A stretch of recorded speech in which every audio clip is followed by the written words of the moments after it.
un exemple précis. La règle veut que les militaires en activité n'ont pas le droit de Je ne suis pas d'accord. Ils donnent là-dedans, ils font un constat sur la France. Excusez-moi. En 2017, le chef d'état-major des armées, qui était Pierre de Villiers, il est convoqué à l'Assemblée nationale en audition. C'est son rôle. Il dit il y a un problème budgétaire sur l'armée. Rien que pour avoir dit ça, il a été limogé par. Non, il a démissionné. Il a démissionné. Oui, on l'a pas forcé à démissionner par hasard. Il a démissionné. Non, oui, bien il a sûr. été. Formellement, il a démissionné. Il a été limogé. Donc vous voyez, vous ne supportez pas la critique. On ne peut pas laisser dire ça. Si, je le dirais. Il a été critiqué. Il n'a pas accepté cette critique et il a démissionné, ce qui est parfaitement son droit. Il a été limogé. Non. Bien sûr que si. Non et non. Comme un ministre qui démissionne, en réalité, il est toujours limogé. Bon, mais après la forme, demandez-lui. Il a démissionné. Alors moi, je les soutiens.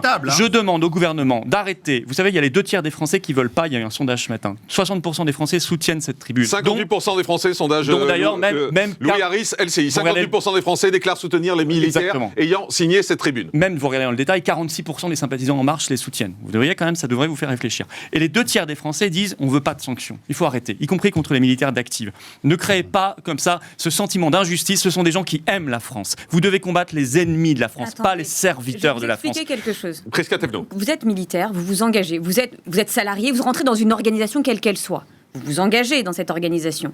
Vous en respectez les règles, vous les connaissez. Donc je ne comprends. Et donc une des règles est le devoir de réserve.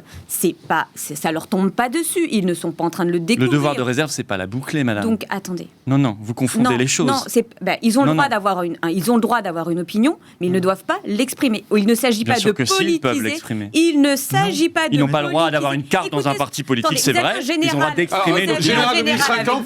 Que disent les règles? Les militaires en activité ne peuvent pas exprimer leurs opinions politiques. C'est le règlement. Alors, si vous voulez, on ne peut pas d'un côté dire l'armée c'est fantastique. C'est pas une opinion politique, monsieur, c'est une opinion sur l'avenir de leur pays. Ça, ils ont le devoir, je dirais même pas le droit, ils ont le devoir de le faire. Les militaires activité n'ont pas le droit de le faire. Vous dites ça, j'étais tout à l'heure face à un autre colonel qui disait l'inverse de vous.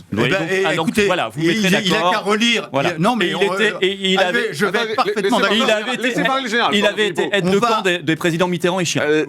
Oui, que je connais bien. Et je dis simplement que les militaires en activité n'ont pas le droit d'exprimer des opinions politiques, premier point. Deuxième point, on ne peut pas admirer l'armée pour ce qu'elle est, c'est-à-dire en particulier la discipline, et ne pas appliquer la discipline. Il y a quelque chose qui ne va pas là-dedans. Donc, il n'y a aucune indiscipline là-dedans. Et là, je ne parle que des militaires en activité, on est bien d'accord. Pour les autres, le sujet est différent. Ce que je reproche, c'est qu'ils aient mis en avant leur grade, l'homogénéité de l'armée, et que là, je leur reproche, mais ils ne peuvent pas être poursuivis pour ça. Un mot et puis Rudolf. Je ne suis pas surpris de la part d'un président de la République qui vient de dire qu'il fallait déconstruire notre histoire nationale. Qui a bradé nos fleurons nationaux. Vous mélangez tout. Non. C'est un pouvoir qui n'aime pas la France, qui ne sert pas les intérêts de la France, qui a transféré tout à l'Europe, qui brade nos fleurons nationaux. Là, c'est parce que vous ne savez plus quoi dire et donc vous Non. Quand on appelle à déconstruire l'histoire de la France alors qu'on est chef de l'État, c'est grave. Il s'agit de Donc je ne suis pas surpris qu'un pouvoir qui inverse tout s'en prenne aux serviteurs de la France plutôt que de s'en prendre aux ennemis de la France. Vous voyez, par exemple, celui qui a égorgé récemment une policière qui était restée 10 ans dans l'illégalité dans notre pays. Mélangeons pas tout. C'est lui l'ennemi de la France.